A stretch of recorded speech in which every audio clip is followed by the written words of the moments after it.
Packaging जो है वो एक्सपोर्ट के बिजनेस के अंदर बहुत इंपॉर्टेंट है। आल दो कि एक्सपोर्ट का बिजनेस नहीं, नेशनल बिजनेस भी हो, तो उसके अंदर भी पैकेजिंग बहुत रोल प्ले करती है। खास तौर पे ये पिछले कोई 10 एक सालों से इंडस्ट्री के अंदर बड़ा ही एक रुझान देखने को मिला है। नॉट ओनली इन पाकिस्तान, मैंने ऑब्जर्व किया है, इवन चाइना के अंदर, मलेशिया के अंदर मैंने ये देखा है कि जो प्रोडक्ट की सेल होने की चंद एक वजूहात होती हैं, उसमें से पैकेजिंग भी एक वजह बनी है ये पिछले 10 सालों में, 8 10 सालों में।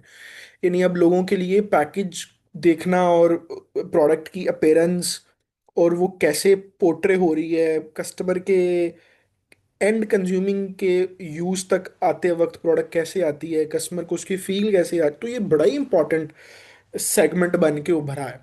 जिसकी वजह से पैकेजिंग इंडस्ट्री पूरी बाकायदा तौर पर एक $1 मिलियन की इंडस्ट्री खड़ी हुई है। बाय द वे, अभी मेरे जहन में बात करते हुए आया, ये पाकिस्तान जो मुल्क है, ये कस्टम पैकेजिंग के अंदर बहुत अच्छा मुल्क समझा जाता है। और पाकिस्तान पैकेजिंग को भी बहुत अच्छा एक्सपोर्ट करता है। लाहौर के अंदर अगर आप में से किसी ने ट्रैवल किया हो ना, तो लाहौर में एक पैकेजेस मॉल है। वो कंपनी का नाम ही पैकेजेस है। उनका ये पैकेजेस मॉल तो अब बना है, उनका जो प्राइमरी बिजनेस था वो पीछे पैकेजिंग था। और वो कस्टम पैकेजिंग करके, क्योंकि पाकिस्तान में एक तो पैकेजिंग सस्ती पड़ती है बनिस्बत दूसरे मुल्क को, इवन चाइना के अंदर पैकेजिंग महंगी है। बहुत सारी कंपनीज चाइना से अपना माल बनवाती हैं, पाकिस्तान से अपनी पैकेजिंग बनवाती हैं और उसको ले लेती हैं, फिर अपने मुल्क में उसको पैक कर लेती हैं। सो पैकेजिंग इटसेल्फ एक पूरी साइंस बनी है कि कस्टमर को प्रोडक्ट अंदर क्या मिले, किस तरह हो, उसकी स्पेक्स क्या हैं। ये लोगों के लिए दूसरा बन गया है पार्ट। पहला अपेरेंस आ गया है कि अपेरेंस उसकी किस तरीके से है। सो इसलिए मैंने सोचा है कि पैकेजिंग के एतबार से भी मैं अपना एक्सपीरियंस आप लोगों के साथ रखता हूँ कि मैंने पैकेजिंग को किस तरीके से देखा है दुनिया भर में, और उसकी ब्रांडिंग और प्रोफेशनलिज्म को एक्सपोर्ट के अंदर हम किस तरह यूज़ कर सकते हैं कि किसी के पास कोई चीज़ पहुँचे तो भले प्रोडक्ट अंदर से थोड़ी सी उसमें कसर रह जाए, लेकिन उसकी इतनी अच्छी अपीयरेंस आए कि अगला बंदा के यार पैसे पूरे हो गए। अच्छा, 3 तरह की पैकेजिंग होती हैं, आपने हमेशा इस चीज़ को अ, अपने जेहन में रखना है। अच्छा, हम डिस्कस पैकेजिंग को करेंगे, लेकिन आपने इन सारी बातों को, पॉइंट्स को एक्सपोर्ट के या इंपोर्ट के जुमरे में फिट करके समझ रहे होने अपने जेहन में। क्योंकि packaging end of the day उसकी जो कॉस्ट है वो पड़नी तो आपकी प्रोडक्ट पर है। मिसाल के तौर पर कोई बंदा आपसे कहता है कि आप लेट सपोज आप उसको कहते हैं कि मैं शूज़ सेल कर रहा हूँ, मैं लेदर शूज़ बेचता हूँ। वो आपसे पूछता है कि यार ठीक है, मुझे एक कंटेनर, पूरे कंटेनर का 20 फीट पूरे कंटेनर का रेट दे दो। तो उसमें पैकेजिंग किस तरह की है, इस एक सवाल की वजह से पूरी प्राइस ही चेंज हो जाएगी। अब वो किस तरह की है वो हम डिस्कस करते हैं। पैकेजिंग होती है 3 तरह की। सबसे पहली पैकेजिंग जो होती है उसको हम कहते हैं प्राइमरी पैकेजिंग। प्राइमरी पैकेजिंग क्या होती है? मिसाल के तौर पर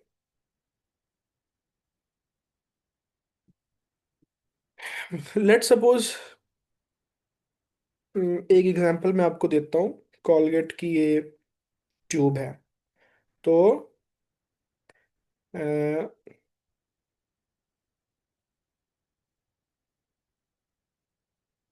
ये जो है, ये जो प्रोडक्ट है ना, ये प्राइमरी पैकेजिंग है। प्राइमरी पैकेजिंग का मतलब होता है जिस पैकेजिंग में डायरेक्टली प्रोडक्ट होती है। यानी अब इसमें प्रोडक्ट है, इससे इसने जब खुलना है तो इसके अंदर से आपको वो टूथपेस्ट मिलनी है, इसको प्राइमरी पैकेज हम बोलते हैं। अच्छा, सेकेंडरी पैकेजिंग क्या होती है? जब ये वाली टूथपेस्ट इस पैकेट में आके, इस डब्बे में आके 10 या 20 डब्बों का इकट्ठे बॉक्स बन जाता है, उसको कहते हैं सेकेंडरी पैकेजिंग।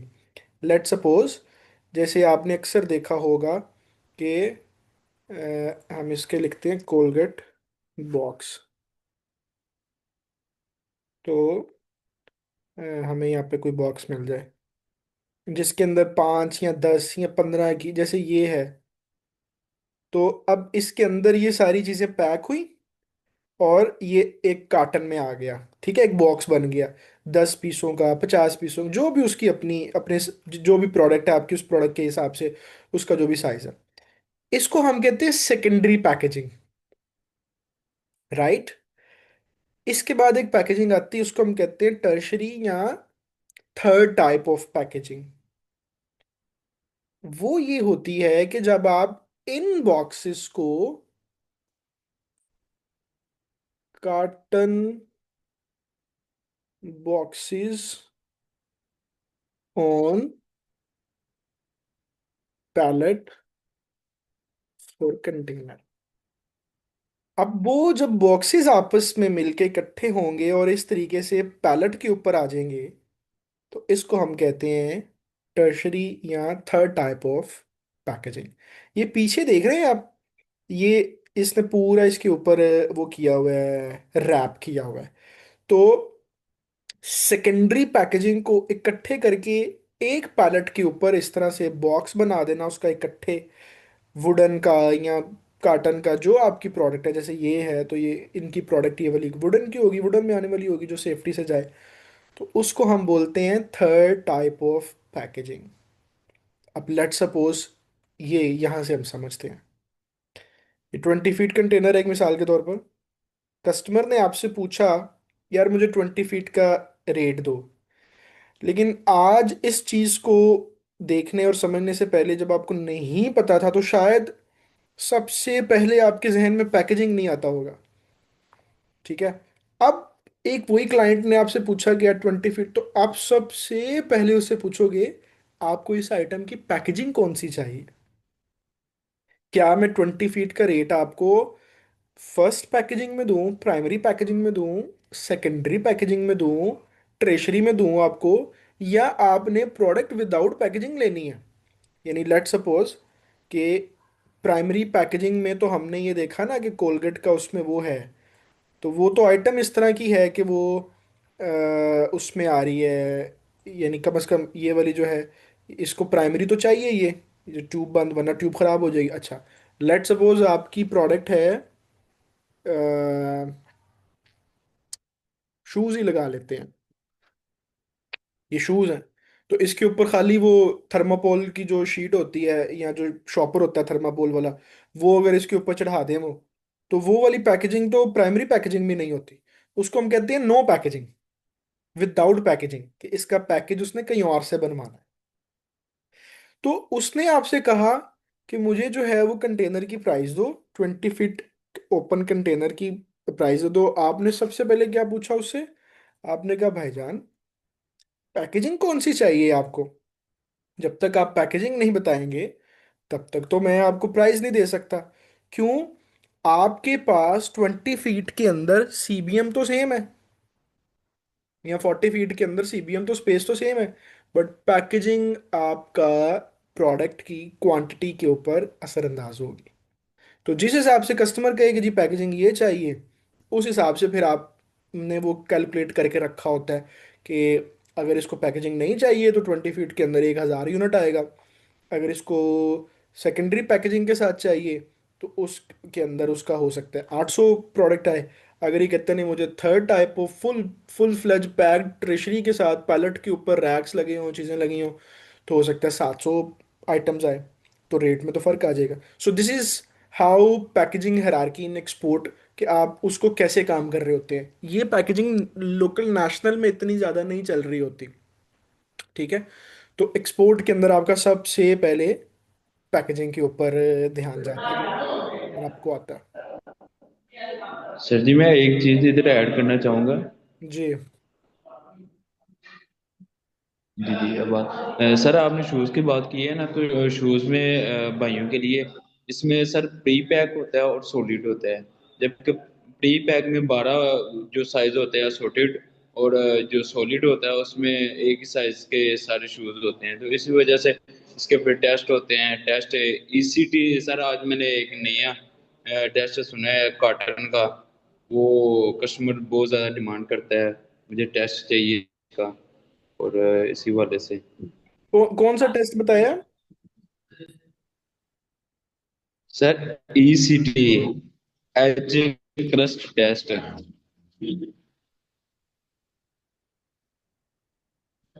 ओके। ये कस्टमर मांगता है ताकि शूज महफूज तरीके से ना आ सकें, तो वो शूज़ों की खराबी ना इंडस्ट्री का आए। कोई टेस्ट होगा खास के उसको स्क्रैचलेस बचाने के लिए या क्रश बचाने के लिए? जी जी सर, ये कॉटन का है।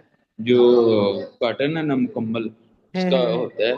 जो बार फिर पांच प्लाई पांच प्लाई की वो रिक्वायरमेंट करते हैं, जो स्टैंडर्ड चल रहा है। हाँ, वैसे ये है कि वो मैंने लिखा हुआ है यहाँ तो पे। इसी वाले अभी से। तो वो उसमें भी ना रीजन वाइज वो आ गया हुआ है डिफरेंट। जैसे ये देखो, किसी जगह पर अगर फिफ्थ प्लाई है ना, तो किसी में सेवन्थ प्लाई भी यूज होना शुरू हो गया हुआ है। सो आप बिल्कुल ठीक कह रहे हैं, ऐसे ही है। तो वो यानी कहने का मकसद यही है। अच्छा आपने एडिशन की है।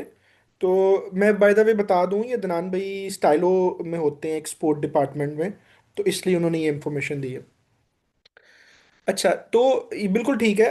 यानी इन चीज़ों के बाद, पैकेजिंग के बाद जो है, अगर आपका क्लाइंट आपको किसी खास टेस्ट के लिए कहता है, जैसे कुछ टेस्ट हमने, आपको याद होगा जब हमने शिपिंग पढ़ा था तो उसमें मैंने आपको कुछ टेस्ट भी बताया था, जैसे फ्यूमिगेशन टेस्ट है और वुडन टेस्ट है, कि अब वो हमारे यहाँ पर यूज़ होता है। फिर जैसे ISO बहुत से लोग करवा लेते हैं अपनी पैकेजिंग का भी। तो ये डिपेंड करता है उसके उस एतबार से। अब जैसे एक और चीज़ नहीं आपको एडिशन करता हूँ, कि इसके बाद आगे क्या होता है। आपने ये देखना होता है कि जैसे ही देखिए, मैंने लिखा भी हुआ है कि आपका जो वुडन पैकेजिंग है, पैलेट्स हैं, वो मस्ट बी हीट रेटेड हो और स्टैम्प टू प्रिवेंट पेस्ट हो। यानी उनसे किसी भी किस्म का खतरा ना हो ड्यूरिंग शिपिंग, कि इनको कोई आग लग सकती है या इनसे कोई कीड़ा बन सकता है या इनको कोई किसी किस्म का कोई ऐसा वो लग सकती है चीज़, कि जो अगले मुल्क में शिफ्ट हो जाए चीज़ों में ना। तो ये असल में ड्यू टू हेल्थ फैक्टर वो करवाए जाते हैं। सो उसमें जो मैक्सिमम अब दुनिया के अंदर चीज़ें पूछी जाती हैं या की जाती हैं अच्छे मुल्कों में जब आप एक्सपोर्ट करते हैं, तो उसमें ये तीन चीज़ों का ध्यान आपने रखना होता है। नंबर वन, कि आपकी जो पैकेजिंग है वो इको फ्रेंडली हो। ठीक है, उसमें रिसाइकलिंग हो सके। आप देखना कि कभी किसी जगह पे ना, किसी पैकेट पे आप देखना तो उस पे आपको ना ये साइन नजर आएगा, इको फ्रेंडली।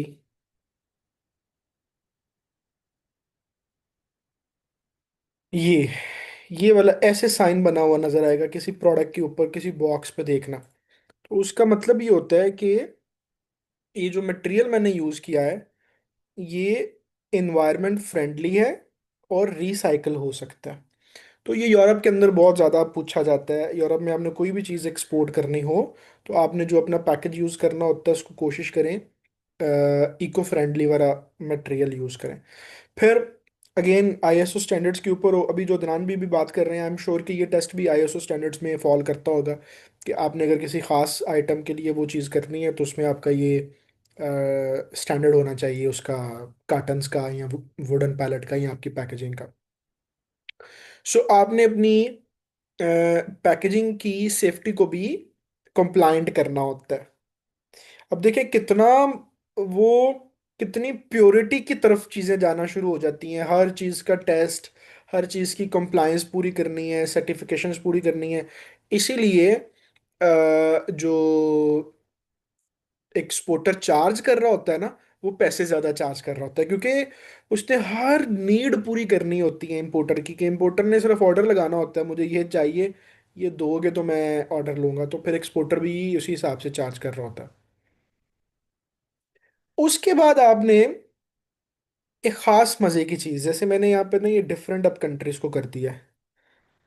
तो जिस मार्केट में आप एक्सपोर्ट कर रहे हैं, आपने उस मार्केट के एतबार से एक बार एटलीस्ट ऑनलाइन या किसी एक्सपर्ट से डिस्कस करना है, या अपने इंपोर्टर से पूछ लेना है जो उस मार्केट का इंपोर्टर होगा, कि अगर ये जो हमने ऊपर डिस्कस की हैं चीज़ें ना, ये स्टैंडर्ड है, पूरी दुनिया में इसी तरह से चलती हैं। लेकिन जैसे अभी अदनान भाई ने एक चीज़ ऐड की, तो ऐसे आप अपने इम्पोर्टर से पूछ लें कि इसके अलावा आपको कोई खास सर्टिफिकेशन चाहिए हो पैकेजिंग के एतबार से, तो वो आपको बता देगा। जैसे यूरोपियन यूनियन ने अभी ये रूल निकाला है, ये जो सीई मार्किंग है ना, ये मार्किंग है इलेक्ट्रॉनिक्स की।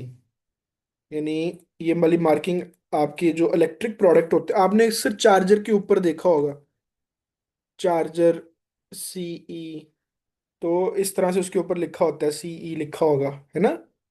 या अब जो इसका लेटेस्ट वर्जन आ गया वो ट्रिपल सी वाला आ गया, ये ट्रिपल सी पावर्ड बैंक के ऊपर लगता है। अच्छा फिर अब जो, अच्छा पहले जब यूके यूरोप का हिस्सा था तो यूके में भी सीई चल जाता था। अब यूके में यूके सीए सर्टिफिकेट चलता है। अब ये अगर यूके में अगर आपने वो करना है तो आपका ये वाला टेस्ट पास होना चाहिए। अच्छा, ये है आइटम्स के लिए। अब यूरोप ने ये रूल निकाला है कि जब आप कोई ऐसी आइटम भेज रहे हो कि जो इलेक्ट्रिक हो और वो सीई की कैटेगरी में आती हो, तो आप पैकेज के ऊपर भी सीई का मार्क लगा दें। यानी जैसे हमने यहाँ पे देखा ना कि इन्होंने उसके ऊपर लगाया है इको फ्रेंडली बॉक्स के ऊपर, तो वो कहता है कि आप इको फ्रेंडली के साथ वहाँ पर यहाँ पर डब्बे के साथ सीई का मार्क भी लगा दें अगर आपकी प्रोडक्ट वो वाली है। ठीक है। तो अगर कोई और कॉम्प्लायंस है तो वो भी साथ लगाएं। इसी तरह से यूएसए ने जो एफडीए रूल्स है उसको लाजम किया हुआ है। ये फूड कॉस्मेटिक्स और फार्मास्यूटिकल्स के लिए यूज होता है, बट वो ये कहता है कि आप अगर ये वाली कोई चीज़ कर रहे हैं तो आप इसकी पैकेजिंग के ऊपर भी एफडीए का लोगो लगा दें। फिर अगर कोई रिटेल इंडस्ट्री में चीज़ आप भेज रहे हैं तो आप उसके बारकोड्स को लाजमी उसके पैकिंग के ऊपर लगाएं। रिटेल इंडस्ट्री से क्या मुराद है, आप ये चीज़ आपको चाइना सोर्सिंग में थोड़ी हेल्प करेगी। आप चाइना से कुछ चीज़ सोर्स कर रहे हैं, आपने 200 पीस उसके ले लिए हैं, तो आपने वहाँ पर वेयर हाउस में भिजवाने हैं, अमेजोन के वेयर हाउस में या थर्ड पार्टी वेयर हाउस में आपने भिजवाना है।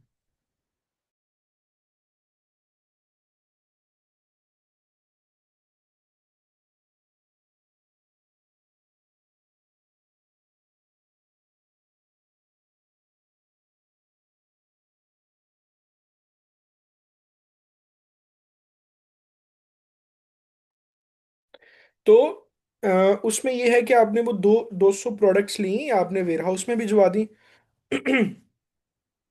और वो वेयर हाउस के पास चली गई। अब आपने वो रिटेल बेचनी है, एक एक आइटम बेचनी है।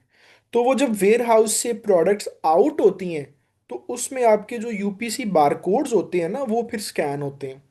तो रिटेल इंडस्ट्री के अंदर आप अपनी पैकेजिंग के ऊपर, वैसे तो ये लगे होते हैं, 100% लगे होते हैं, इसके बगैर वो वहां से करते ही नहीं है। लेकिन आपको सिर्फ वैसे बता रहा हूँ जो कि लिखा हुआ है मैंने। तो आपको ये पता होना चाहिए कि आपकी प्रोडक्ट के ऊपर ये यूपीसी बारकोड्स लगे होने चाहिए। लेट सपोज कल को हम इंशाल्लाह यहाँ से जब कुछ चीज़ एक्सपोर्ट करेंगे तो हमें ये एक एक बारीकी का पता होना चाहिए, क्योंकि इसके बगैर वहाँ पर क्लियरेंस में फिर इश्यूज आ जाते हैं। इसी तरह से यूएसए ने अब ये भी कर दिया कि आपका जो कार्टन्स हैं वो अ, ये आईएसटी टेस्ट जो है ये वाला अप्रूव्ड हो उसके अंदर। ये टेस्ट जो होता है कार्टन का होता है कि अगर कार्टन गिरता है तो वो फटेगा नहीं, उसमें कोई लिक्विड तो नहीं है, कुछ चीज़ उसमें ऐसी ना हो कि जो उस कार्टन के गिरने की वजह से वो, तो वो आईएसटी एक टेस्टिंग प्रूफ साथ लग जाता है कार्टन का। अब यूएसए ने ये भी कह दिया है कि आप सर्टिफिकेट ऑफ ओरिजिन भी साथ लगाएं जिस कंट्री से आ रहा है इंपोर्ट होके, तो वो हम उसकी पैकेजिंग के ऊपर लगा देंगे। जैसे यूरोप में ये नहीं है रूल। तो कहने का रीजन ये है कि ये मैंने सारी कंट्रीज का यहाँ पर लिखा है। मकसद ये है कि एक तो आपने इस डॉक्यूमेंट को पढ़ना है, दूसरा आपने जब भी एक्सपोर्ट करें तो आपने अपने इंपोर्टर के साथ ये सारी चीजें परफॉर्मा इनवॉइस के अंदर डिस्कस करनी है, बार बार डिस्कस करनी है। जैसे गल्फ है, गल्फ में अगर आप कोई खाने पीने वाली कोई चीज़ भेज रहे हैं और अगर आपने हलाल फूड का वो नहीं लगाया टैग, तो वहां पर इंपोर्ट क्लियर ही नहीं होगी। अब सेकंड, कि गल्फ के अंदर आप कोई भी चीज़ भेजें अगर आपने उसको ड्यूल लैंग्वेज में नहीं किया हुआ, साथ अरबिक और इंग्लिश के साथ अरबिक नहीं है, तो फिर भी वो नखरे करते हैं, प्रॉब्लम आ जाती है। लाजमी वो करना। अच्छा, फिर जो एक्सपायरी और मैन्युफैक्चरिंग डेट्स है वो कहते हैं हिजरी और ईसवी दोनों कैलेंडर्स के अंदर लिख के भेजें। तो ये कितनी बारीकियां हैं, छोटी छोटी बारीकी है, छोटी छोटी बात है। तो इसको जब आप इस ये बताने का रीजन ये है कि आपको मैंने 2 4 10 चीजें बताई हैं, अब आपका इतना जहन खुल जाएगा कि जब आप इंपोर्टर के साथ चीजें कर रहे हैं तो उसको कहें आपने रिक्वायरमेंट मुझे देनी है। अगर उन आप मुझे अगर रिक्वायरमेंट्स नहीं देंगे तो वहां पे आपकी कंट्री में अगर इंपोर्ट की क्लियरेंस में इशू आता है तो आप रिस्पॉन्सिबल होंगे, मैं रिस्पॉन्सिबल नहीं होऊंगा। कभी अपने पे बात नहीं लेनी। तो आपने जब इसलिए पहले पूछ लेंगे एज ए प्रूफ कि कोई मुझे अपना खास बता दो कोई चीज़, मार्किंग कैसे करनी है। जैसे मैं आपको ना अभी ये भेजता हूँ, मुझे अभी याद आया कि रिसेंट मैंने चाइना के अंदर ना वो किया था, आप लोगों को दिखाने के लिए ही मैंने ना कुछ पिक्चर्स ली थी। हमने वहाँ से कुछ चीज़ें थी, तो आपको देखना बड़ा अच्छा समझ आएगा वहाँ से। ये मैंने भेज दिया है। तो इसी तरह से जो, एक सेकंड पहले हम ये देखते हैं।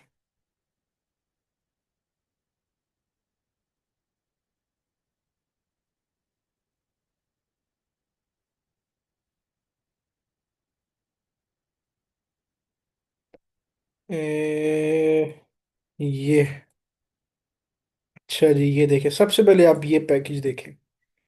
अब ये अ, अच्छा पहले मैं आपको ये वीडियो दिखाता हूँ, आपको समझ आ जाएगा। ये देखें, ये उनके वेयर हाउस में सामान एक्सपोर्ट होने से पहले तैयार पड़ा हुआ है, ठीक है।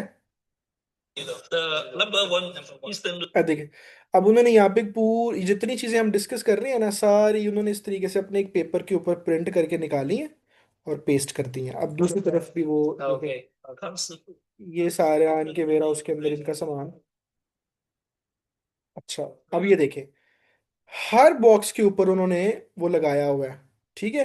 तो इससे अ, ये चीज भी आपने ध्यान में रखनी है कि अगर एक कंटेनर के अंदर लेट सपोज आपके 50 कार्टन आ रहे हैं, तो आपने एक कार्टन के ऊपर लगा के ये नहीं समझना मेरी जिम्मेदारी पूरी, आपने हर कार्टन पे लगाना है और कार्टन्स के नंबर भी लगाने हैं। यानी आप हमेशा, मैं जब चाइना से एक्सपोर्ट करता हूँ तो मैं क्या करता हूँ, मैं इस तरह से कर लेता हूँ, लेट सपोज अगर मेरे 50 कार्टन है ना, तो मैं लिखता हूँ 1/50, अगले पे लिखूंगा 2/50। यानी वो, अगर कोई बंदा, लेट सपोज किसी बंदे ने 34वां कार्टन देखा है, तो वो समझ आएगा कि ये टोटल कार्टन 50 है, ठीक है। यानी मैं ऐसे भी नहीं लिखता कि ऐसे ही लिख दूं 1 2 3, मैं हमेशा टोटल कार्टन की क्वांटिटी के साथ ओब्लिक करके लिखता हूँ।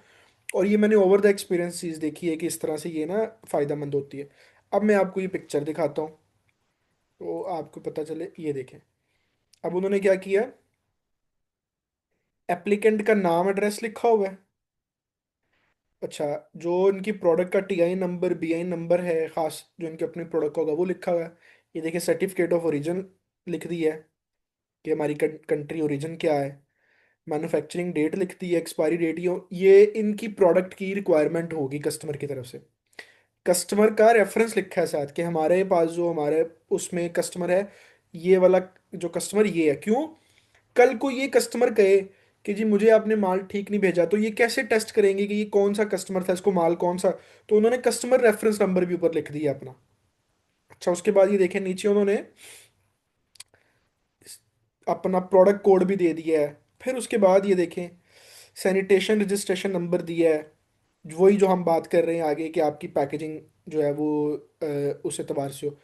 तो नेट वेट दिया है एक आइटम का, पूरी डिटेल, और सारे उसके ऊपर बैग्स के ऊपर दी हुई है। प्लस ये देखें, एक आपको और मजे की बात बताता हूँ, आप लोगों को पता होना चाहिए, पूरी दुनिया में फूड के हवाले से जो दी बेस्ट सर्टिफिकेशंस मानी जाती है, वो मलेशिया की मानी जाती है। आपने पाकिस्तान में, दुनिया भर में, इंटरनेशनली किसी जगह पे अगर लग्जरी काम करना है और आप कहें कि किसी को पता चले, तो आपकी जो सर्टिफिकेशन होनी चाहिए ना फूड बिजनेस में, वो मलेशियन होनी चाहिए। अच्छा, ये कंपनी चाइनीज है, लेकिन इन्होंने अपनी सर्टिफिकेशन देखें, देखें कंट्री चाइनीज है, सर्टिफिकेशन कहाँ की रखी है, मलेशिया की रखी है। ये चीजें वो हैं जो आप ओवर द ईयर सीखते हैं कि यार ये कितना बड़ा सोचते हैं चीजों को। ये कोई एक माइनर चीज भी नहीं छोड़ते कि जिसके अंदर क्लाइंट इनको ये कहे कि अच्छा इत्थे इत्थे आके तैयारा मार खा गया। तो वो हम पाकिस्तानी, चूंकि ना हमें उस तरीके से इंडस्ट्री नॉलेज होता है, ना हमने कोई दुनिया की अच्छी इंडस्ट्रीज देखी होती हैं, ना ही कोई 100 में से कोई दो बंदे होते हैं जो शार्प होते हैं, जो चीज़ों को पिक करते हैं। तो वो हम लोगों को शुरू से दा लगाने की आदत है, ये लोग दाव लगाते हैं, दा नहीं लगाते। तो उन्होंने देखे मलेशियन सर्टिफिकेट का अपना साथ वो दिया है कि हमारी जो फूड, क्योंकि ये वो फ्लेवर्स वाला हमारा बिजनेस है, तो वो सीजनल्स वहाँ से हमने वो किए थे, तो मलेशियन सर्टिफिकेट। अब उनको क्या ज़रूरत है ये लगाने की, लेकिन मकसद क्या है कि क्लाइंट देखे अगली गल ही ना पूछे, वो कवे इन्हों के नाल गल ही नहीं अगली करनी, इन्होंने सब पता है। देन ये देखिए, अब एक और चीज आपको दिखाता हूँ। ये देखिए, अब ये टर्शरी पैकिंग में पैक होके जा रहा है। अंदर हमने कौन सी पैकिंग देखी, उन्होंने वो सेकेंडरी पैकिंग रखी हुई थी, ठीक है। और अब कंटेनर में जब वो लोड होने के लिए आई है चीज, तो वो थर्ड पैकेजिंग में है। ये देखें, ये पैलेट्स पड़े हुए हैं, ये सारा उन्होंने पैक करके, तो ये कंटेनर लोड होगा।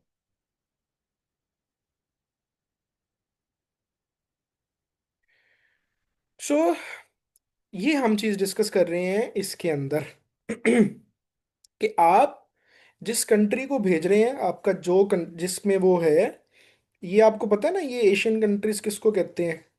ये जो हमारी ईस्ट कंट्रीज है ना, साउथ एशिया के अंदर ईस्ट कंट्रीज, मतलब जिसमें मलेशिया है, सिंगापुर है, इंडोनेशिया है, वियतनाम है, ये सारी कंट्रीज की ये यूनियन है।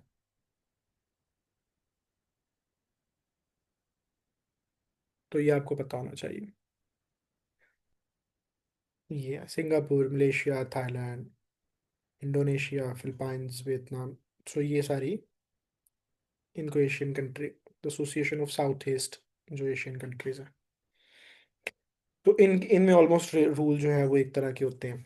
सो ये यानी आपको अपने क्लाइंट से बड़ा क्लैरिटी के साथ पूछना है कि आपको पैकेजिंग कौन सी चाहिए, ताकि एक्सपोर्टर एंड पे आपकी सारी चीज़ें ख़त्म हो जाए। अच्छा, वाइस वर्सा अगर आप इंपोर्ट कर रहे हैं, तो आप पहले किसी अपने जो क्लियरिंग एजेंट है आपका, उससे डिस्कस कर लें कि यहाँ पर इस प्रोडक्ट के एतबार से पैकेजिंग के ऊपर कोई कस्टम्स की तरफ से एज सच नोटिफिकेशन तो नहीं है। तो अगर हो, तो फिर आप अपने एक्सपोर्टर को कह के वही पैकिंग तैयार करवा लें।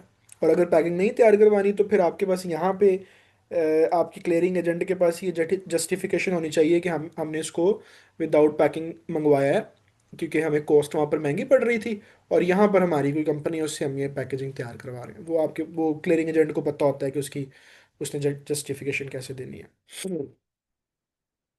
सो आपने ये सारी बातें वही लिखी हैं जो भी हमने कर ली हैं। आपके साइज के ऊपर फर्क पड़ता है कि कौन सी पैकेजिंग किस तरीके से जा रही है। अपनी पैकेजिंग को आप जो इस तरह की प्रोडक्ट्स हों कि जिनको मॉइस्चराइजिंग का खतरा हो, उसको आपने प्रोटेक्ट अच्छे तरीके से करना है।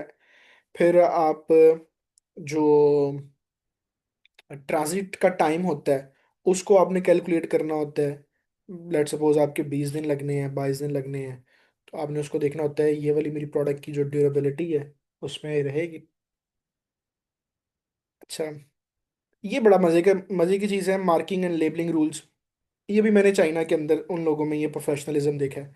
वो इतने मज़े से अपने कार्टन को सजाते हैं, जैसे अभी मैंने आपको कुछ पिक्चर्स दिखाई हैं। तो ये चीज़ें वो मस्ट ऐड करते हैं। क्या चीज़ें ऐड करते हैं कार्टन्स पे? देखिए, शिपर्स मार्क प्रॉपर लिखा हुआ है, कहाँ से आ रहा है, कहाँ जा रहा है। कंट्री ऑफ ओरिजिन लिखें, हर कार्टन की डायमेंशन और उसका वेट लिखें, सीबीएम लिखें। हैंडलिंग इंस्ट्रक्शंस लिख दें।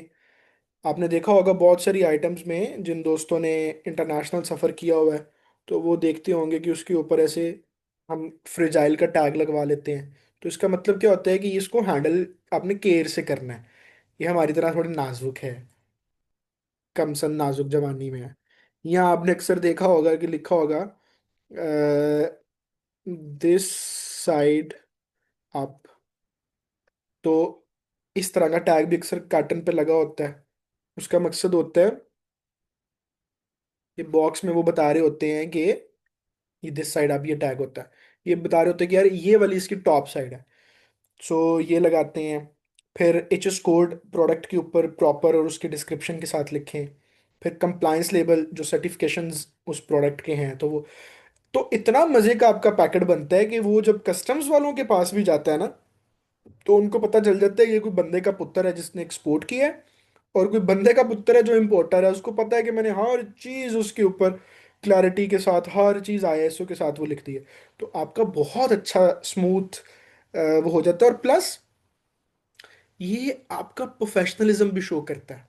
ये वो बारीकियां मैं आपको बता रहा हूँ कि जो आपको 1,000 एक्सपोर्टर से ना वो वक्री भी कर देती हैं। अच्छा, चाइना में भी ये सारे लोग ये नहीं करते, जो कोई बंदे के पुत्र हैं वो ही करते हैं। तो ये मैंने कम वालों को और ज्यादा वालों को दोनों को देख के कंपैरिजन निकाले हुए हैं कि यार end of the day customer की सोच पे फर्क कहाँ पे पड़ता है। सो आपका कार्टन इस सारी चीजों के साथ होना चाहिए। नो मैटर्स कि आप किस डिजाइन में कर रहे हैं, जैसे इन्होंने देखे सादे पेपर में निकाल के चीजें, बट इंफॉर्मेशन लिखी हुई है। तो नो मैटर कि कैसे लिखना है आप उसको। इसके बहुत अच्छे पैसे हैं, तो ये जो बॉक्स है इसका, इसके ऊपर वो कर लें। जैसे ये वीडियो के अंदर आप ये देखें, ये जो कार्टन है, तो अगर बहुत अच्छा करना है तो ये कार्टन प्रिंट कर लें। नहीं कर सकते तो एटलीस्ट ये पेपर तो निकाल के लगा ही सकते हैं ना। So this is main thing.